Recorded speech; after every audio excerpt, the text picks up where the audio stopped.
Assalamualaikum warahmatullahi wabarakatuh. Perkenalkan, nama saya Lufi Aini Paroha.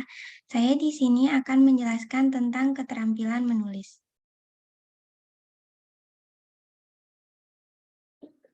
Ada beberapa pokok yang akan saya bahas, yaitu yang pertama saya akan membahas tentang keterampilan berbahasa. Menulis merupakan salah satu bagian dari keterampilan berbahasa dan keterkaitan antara keterampilan menulis dengan keterampilan lainnya. Yang kedua, tentang ragam bahasa lisan dan tulis. Yang ketiga, menulis dalam komunikasi, bahwa menulis merupakan salah satu bentuk komunikasi. Yang keempat, yaitu hakikat menulis yang berkaitan dengan definisi dan bentuk kegiatan menulis.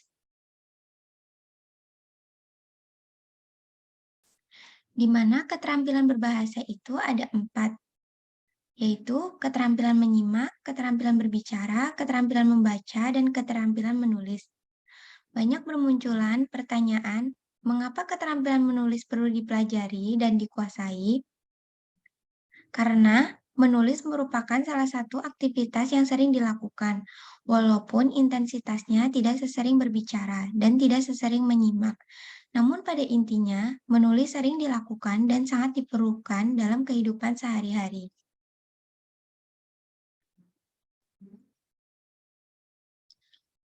Selanjutnya, kita melihat keempat keterampilan berbahasa, yaitu ada kaitan antara 4 keterampilan berbahasa ini. Yang pertama, antara menyimak dan berbicara ini sama-sama berada pada ranah lisan. Artinya, menyimak dan berbicara berada dalam jalur komunikasi yang menggunakan lisan. Sedangkan membaca dan menulis merupakan bentuk komunikasi yang berada di ranah tulis. Selanjutnya, hubungan antara menyimak dan membaca. Keduanya sama-sama bersifat reseptif atau menerima informasi. Sedangkan berbicara dan menulis bersifat produktif atau ekspresif, yang artinya menghasilkan atau mengeluarkan informasi. Dari keterampilan berbahasa ini sifatnya berkesinambungan dan bertahap mulai dari menyimak terlebih dahulu, kemudian berbicara, membaca, dan yang terakhir menulis. Menulis berada di tingkat akhir karena memang keterampilan menulis lebih sulit dibandingkan dengan ketiga keterampilan bahasa yang lainnya. Dari slide tadi kita bisa melihat bahwa semakin banyak seseorang menyimak, maka dia akan semakin pandai berbicara. Karena biasanya orang akan berbicara sesuai dengan apa yang dia simak. Begitupun dengan menulis, semakin banyak orang membaca, maka akan semakin bagus dan berkualitas tulisannya. Yang membedakan adalah ranah lisan dan tulis.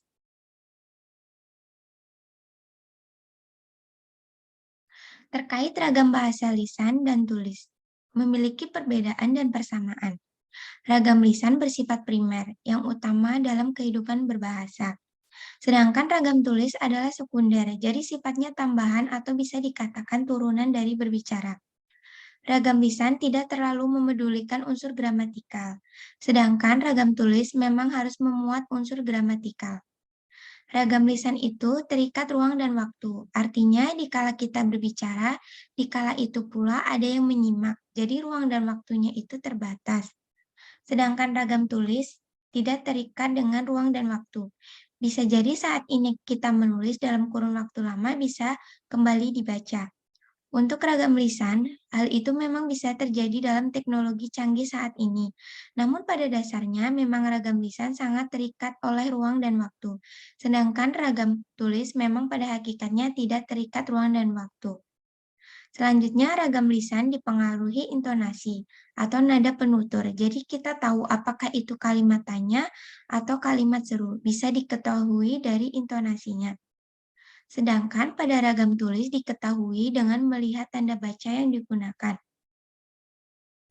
Selanjutnya, ragam lisan sering menggunakan ragam tidak formal atau kurang terstruktur karena memang sifatnya lebih bebas. Sedangkan pada ragam tulis sering digunakannya ragam formal atau lebih tertutur dalam pembuatannya. Selanjutnya, pada ragam lisan menuntut adanya lawan bicara. Artinya saat kita berbicara, tentu akan ada orang atau sekelompok orang yang akan menjadi lawan bicaranya. Sedangkan ragam tulis tidak membutuhkan lawan bicara langsung, memang diperuntukkan pada pembaca, namun tidak secara langsung. Ragam lisan itu sekali jadi, artinya saat kita berbicara, saat itu pula yang akan diterima oleh lawan bicara.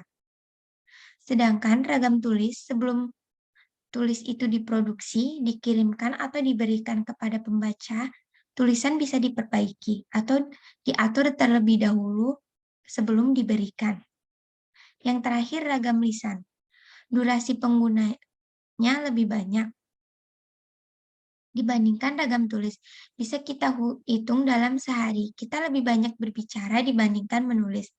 Itulah beberapa perbedaan ragam lisan dan ragam tulis.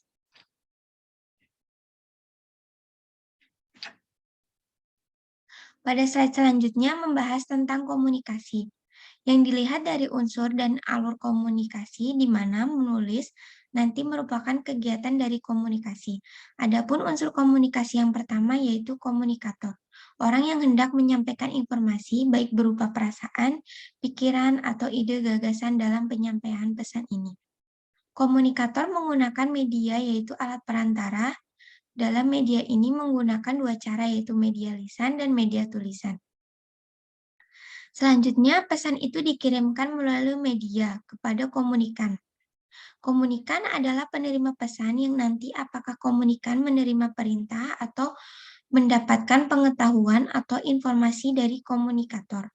Selanjutnya, komunikan bisa berubah menjadi komunikator karena dalam komunikasi adanya unsur timbal balik di mana komunikan bisa berubah menjadi komunikator dan komunikator berubah menjadi komunikan. Karena adanya saling komunikasi, tentu dalam komunikasi ini komunikator akan memilih media yang paling tepat untuk memberikan pesannya kepada komunikan.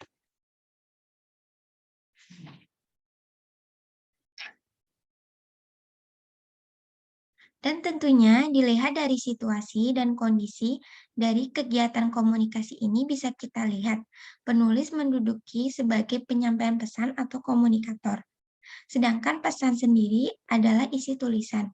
Kemudian tulisan merupakan media penyampaian pesan dan pembaca akan berperan sebagai penerima pesan.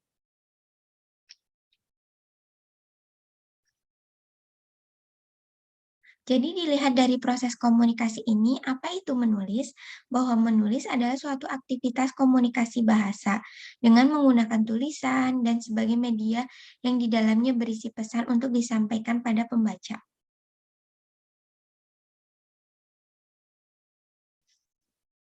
Selanjutnya yaitu konsep menulis, bahwa menulis bisa diibaratkan melukis. Maksudnya, menulis butuh keterampilan seperti halnya melukis. Semakin terampil orang melukis, maka akan semakin bagus gambar yang akan dihasilkan. Begitupun dengan menulis, dibutuhkan keseriusan dalam kedua kegiatan ini. Dan nanti hasilnya bisa dinikmati dan konsumsi orang lain. Gambar yang baik adalah gambar yang bisa dinikmati oleh orang lain, memiliki nilai jual, memiliki nilai keindahan, dan tulisan pun sama. Tulisan yang bagus adalah tulisan yang mudah dipahami oleh orang lain, bisa dinikmati dan memiliki berkemanfaatan.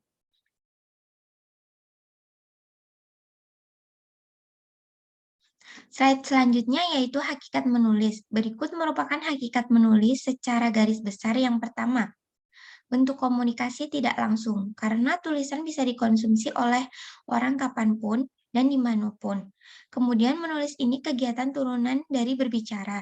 Yang lebih utama adalah berbicara. Karena berbicara kegiatan utama dalam berkomunikasi.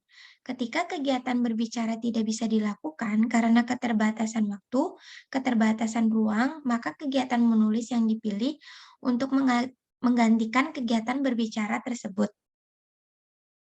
Karena itu, menulis disebut turunan dari berbicara. Yang kedua, menulis itu merupakan kegiatan penyampaian gagasan ide atau pemikiran, serta perasaan di mana tulisan yang dihasilkan. Tentu di dalamnya pasti ada gagasan ide ataupun hal-hal lain yang akan disampaikan kepada pembaca. Yang ketiga, menulis dilakukan sebagai usaha sadar, karena menulis merupakan hal yang rumit. Maka ketika orang menulis tentu dilakukan dengan sadar dan penuh pemikiran. Ada pemikiran yang harus dituangkan secara sadar oleh orang tersebut.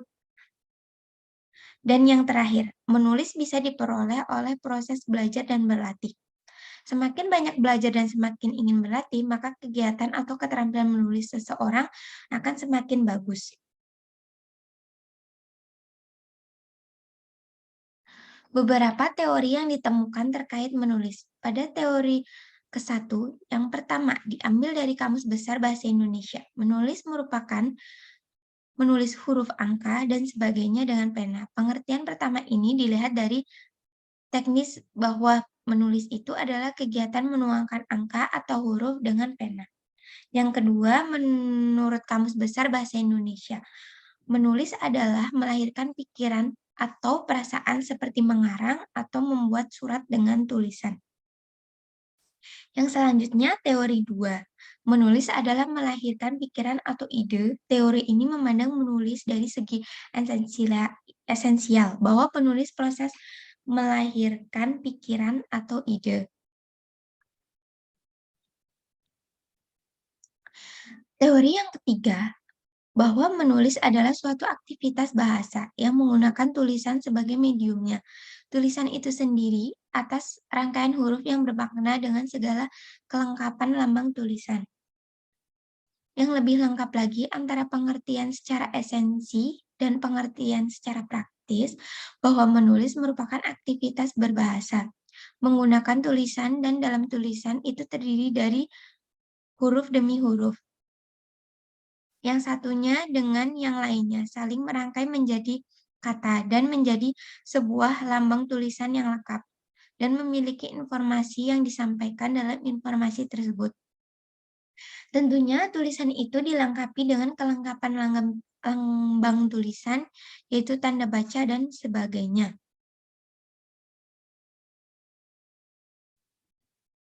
Dan yang terakhir, mengatakan bahwa menulis berarti mengekspresikan secara tertulis gagasan, ide, pendapat, atau pikiran dan perasaan. Dengan teori ini lebih menegaskan lagi bahwa menulis itu bersifat ekspresif atau mengekspresikan apa yang ada dalam diri seseorang.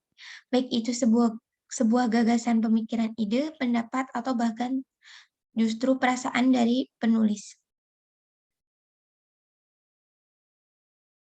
Kesimpulan, yang dapat saya simpulkan, menulis adalah salah satu bagian dari keterampilan berbahasa, yang dimana keterampilan menulis berkaitan dengan keterampilan menyimak, berbicara, dan juga membaca. Menulis merupakan media atau alat komunikasi untuk menyampaikan pesan atau informasi kepada pembaca yang sifatnya tidak langsung.